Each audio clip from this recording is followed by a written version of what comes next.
Somebody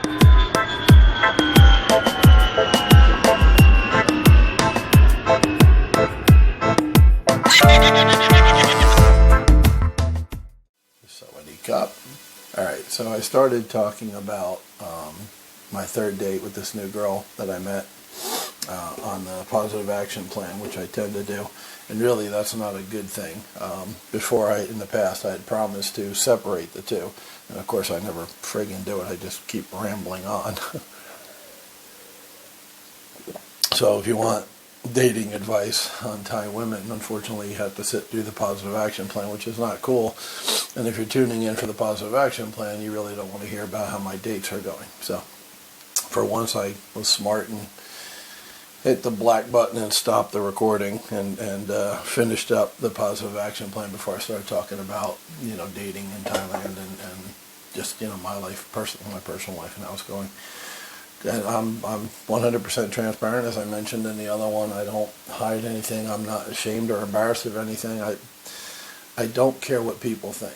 And I've talked about that before here, and I talked about how powerful that is and how good that is in general. Kind of another way to say it is if you have thick skin, right? That's another expression that kind of defines. I don't live my life worried about what other people think of me, right?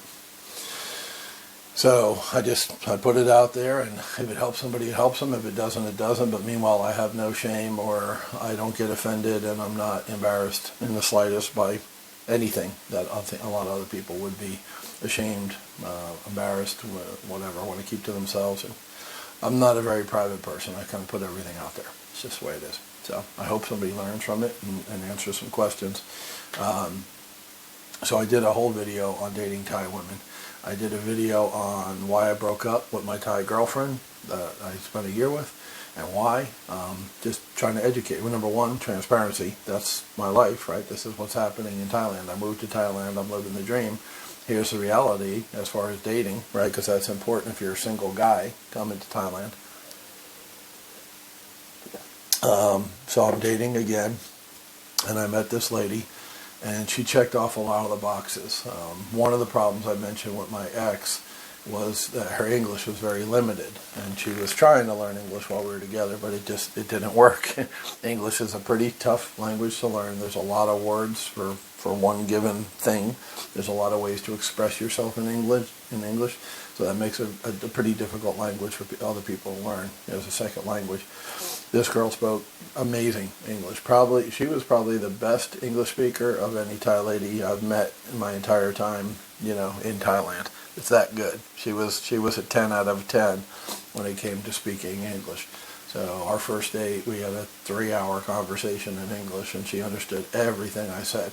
And when you compare that to what I had last year, that was huge. It was a big. One of the things I'm looking for this time out is somebody who speaks English, so communication in the relationship is better, right? Because that was a failure of the relationship last year, was communication. So that was huge. And second, she didn't need my money. She was a successful business person. She ran her own business down in Bangkok for 6 years. Made a bunch of money as an esthetician, doing facials and stuff for wealthy clients, because that's the only people who do that kind of thing, mud masks and things like that. Wealthy women in Thailand and in America, think California, spend a lot of money on treatments and stuff, so they look younger, and so their skin's smoother and all that crap. So that's what she did. That was her business. She started, with an army of one in the beginning, and she worked her way up. So we have a lot in common in that she's an entrepreneur, and she thinks like a business person. My ex-girlfriend was a factory worker, so she didn't think like a business person, and that was frustrating at times with trying to run the restaurant guest house up in Mae Hong Son Pai. So those were two big check boxes that attracted me to this woman, and I felt like maybe we had a future. But she did a couple of things I didn't like also once I met her on the first date, which was the way she treated the wait staff. That's big to me. Okay, so you've got money. That's great. I like that. I like that because that tells me you're not dating me for my money, which is, once again, huge thing for me here, and huge for you too. If you come to Thailand, you've got to guard against women dating you just because they think you're rich, and because the perception is all Farangs are rich. Now, as Farangs, we know that's not true, but the Thai woman, single woman perspective, the women on these dating sites have it in their head that all Farang are rich. So that's how your perception is. The way Ace, who's married to O. Williams, who I talked about on here before, because she's the one who turned me on to Thailand, right? Ace is a Farang. He's an American investor, lives in Florida. The way he told it to me was the Thai ladies see every Farang as like a doctor or a lawyer in America. And, single women in America go, ooh, doctor, lawyer, you got money, right? So, and for the most part, that's true in America, right? I guess they could be a public defender as a lawyer, and they don't make a lot of money, but whatever.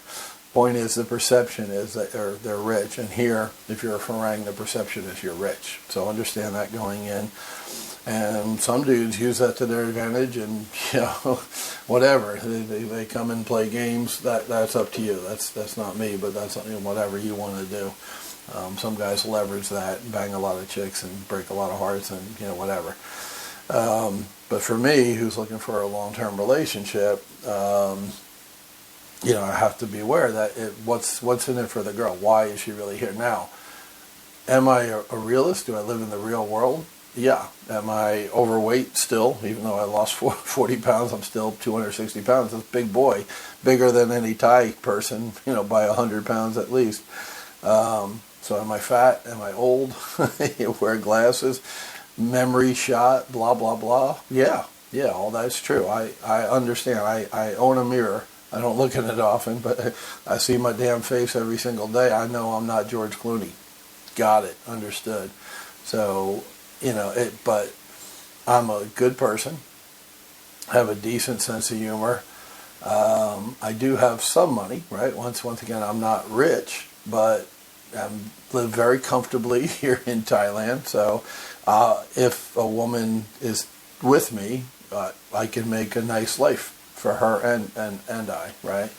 It'd be an upgrade in lifestyle by living with me. That's a very real thing and something I have to offer. So while I don't want a person who just wants me for my money, being with me does have its benefits, and one of those is being financially stable, right? I'm not going to ask my Thai girlfriend or Thai wife for a loan, right, honey? I want to go gamble tonight. I want to buy $10,000 worth of Bitcoin. Can you lend me money, right? That's never going to come out of my mouth. And Thai men do borrow, take, steal money from their wives because they want to gamble. And then when they're done gambling, they'll go out and buy cheap rock gut whiskey at 7-Eleven for 50 or 60 baht with her money because they're too lazy to go work. And then they'll come home drunk and beat her up, and they might be stinking of another woman because they got drunk and had sex with some other chick they think is prettier or younger or whatever. That's reality here. It's not pretty. I'm not putting them down. I'm just saying that's what happens a lot. So once again, we Farang have something to offer Thai women that they can't find with Thai men, and I understand that. And being financially stable instead of being rich, being financially stable is a part of that. That's part of the attraction that draws them to us. So one of the ways I judge people, for lack of a better word, that's not the best word, but it's the one that came up, is I watch how they interact with people on a lower socioeconomic scale than them. And that's wait staff. You go to a nice restaurant and drop 1,000 baht, which is $30, 1,200 baht, 1,300 baht, or whatever.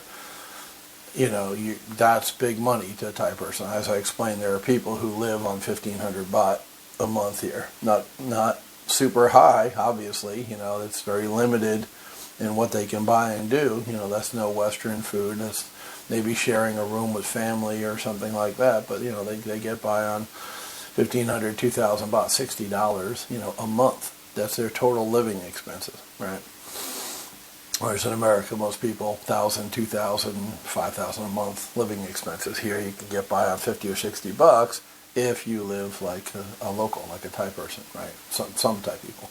Some Thai people have all kinds of money. There's lots of Thai people live in my building here, right? Paying 8,000 baht a month for just a condo, right? So somehow they've got that money, plus money to eat. The Grab Eats, which is like Uber Eats. Grab Food, I'm sorry, is like Uber Eats, right? Grab is the local taxi thing like Uber. They made a deal. Grab and Uber companies made a deal, and Grab got Thailand. Uber's not in Thailand. They're in other countries that Grab doesn't go into. So they made like a little deal, the two companies, to split territory. So Grab, just like Uber, does delivery.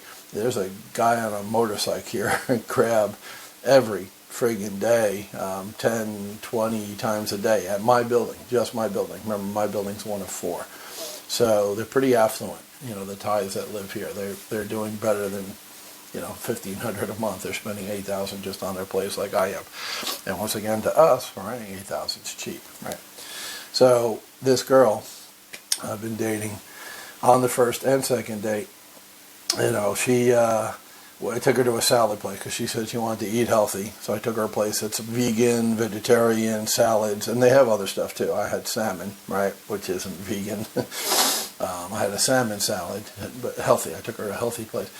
And she kept asking the waitress to move tables. This is not good. This is too hot. This is too cold. This is this, that. We moved tables like 3 times. And I'm more of a just roll with it type of guy, very laid back. And she was hip-hoppity, and I put it down to nerves. It's just like I didn't make a big thing of it. Once again, she spoke great English. We had a good conversation. So the pros outweighed the cons. And then she asked for 4 different types of salad dressing until she found a salad dressing she liked. I'm just like, that's weird, whatever. And then the second time, the way she was just kind of snapping at the wait staff, like, kind of like a queen.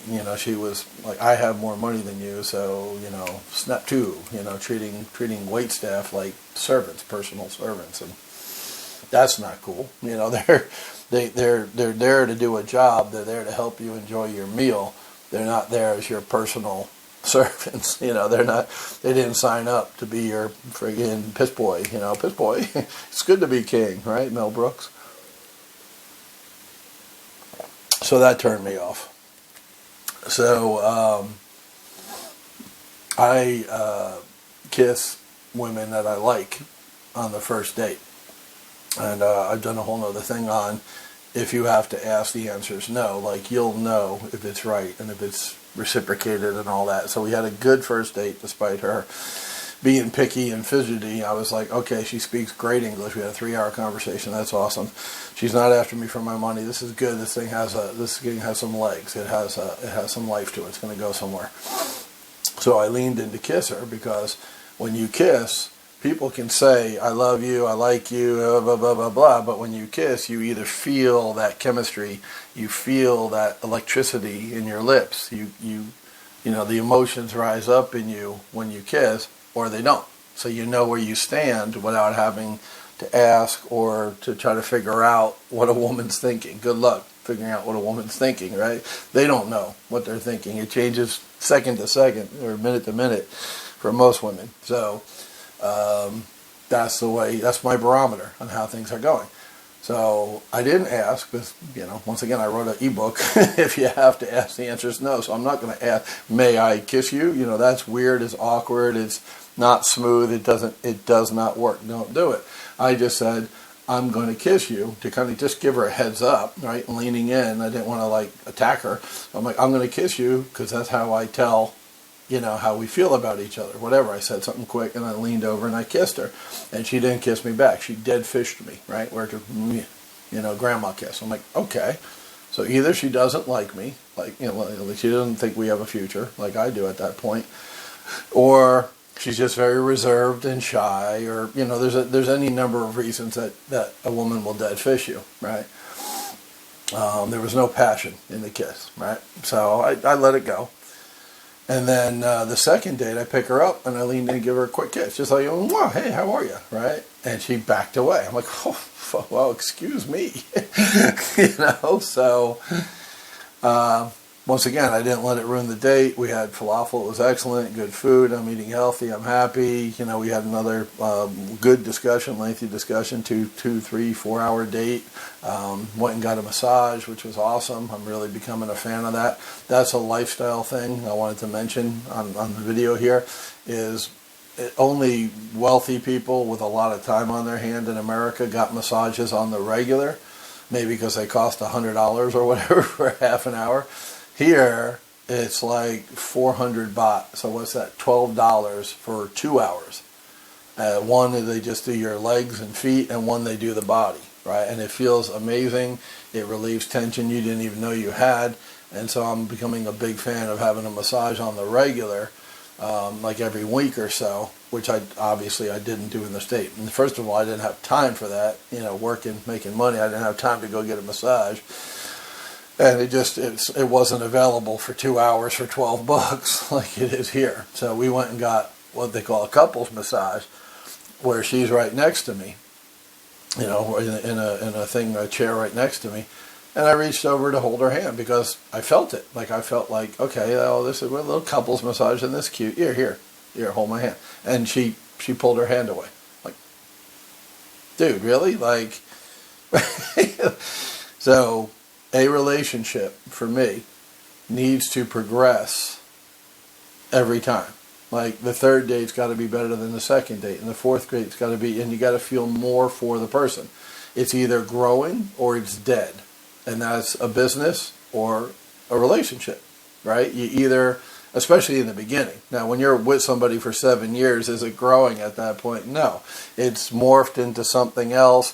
And by that time, you should, hopefully, love that person. And now you're looking for ways to show them that you love them. Little things, and flowers, candy, whatever. You know the drill, right? It's more about you've lost the weight and you're trying to maintain it. 5 years in, 7 years in, 10 years in. You're not growing. Your love's not growing. You already love that person as much as you can. You've been together for a long time. Now it's more about showing them that, and maintaining what you've got, right? But on the third date, the whole idea is your feelings for that person are going to grow stronger because you know them more and you like or love what you've learned. As you learn more about them, you're like, yeah, they're the one. That's the one for me. Yeah, it's just confirming what you hoped or thought on the first date. It should get stronger second, third, fourth, fifth, like that. So here we are on the third date, and it's like we're going backwards, So when I dropped her off after the meal, and again, we went Japanese, my favorite sushi place, and the wait staff was she's like snapping at them, come here, bring me this, bring me that, this is, that, it's too hot, this, that, just kind of like a whiny complainer type. So what happened on the dates, instead of going up, is she kept going down. She was going the wrong way, right, with the behavior. It wasn't growing like it should be. So I'm like, oh, fuck, so there's not going to be a fourth date. I know this by the middle of the third date. Then I got to drop her off. And Thailand is a 95% Buddhist, which I like. I'm not Buddhist. I'm Catholic, non-practicing Catholic. I don't go to church, but that's how I was raised in that religion, Catholicism. She's Protestant, which is once again very strange. 95% of the country is Buddhist, right? And most of the other 5% is actually Islamic. Down south near Malaysia, there's a big Islamic population. There was some Islamics up in Pai. There's, I'm sure, some in Chiang Mai. I really haven't seen them, but that's a big part of the 5% that's not Buddhist. So Protestant, less than 1% of the population is Christian or Protestant. So she is not only Protestant. Yesterday I find out she's a pastor's daughter. Now, sometimes they're wild ones and they rebel against daddy. Other times, 'cause what I said to her is, I noticed that you didn't kiss back on the first date. And once again, I'm transparent with you. I'm transparent with her. I'm the same guy on camera, off camera. This is who I am. So I came right out and said to her, even though Thais are not confrontational and they'll lie to save face and stuff like that, I don't play that game. I'm not Thai, right? So I came right out and said, I noticed that you didn't kiss me back on the first date. I noticed you didn't hold my hand in a massage place. So I'm not going to kiss you unless you tell me it's okay, because I'm confused. Do you like me or not? This is kind of time to shit or get off the pot, especially because she had exhibited those behaviors during the dates with, talking down to the wait staff and being demanding and, being high maintenance basically, which is that's not my gig. That's not what I'm looking for. And she comes out with this, my father is a pastor, which she hadn't told me before. We talked 12 hours and that never came up, that her dad was a pastor. I'm like, okay, well, fine. And I don't kiss anybody until I'm married.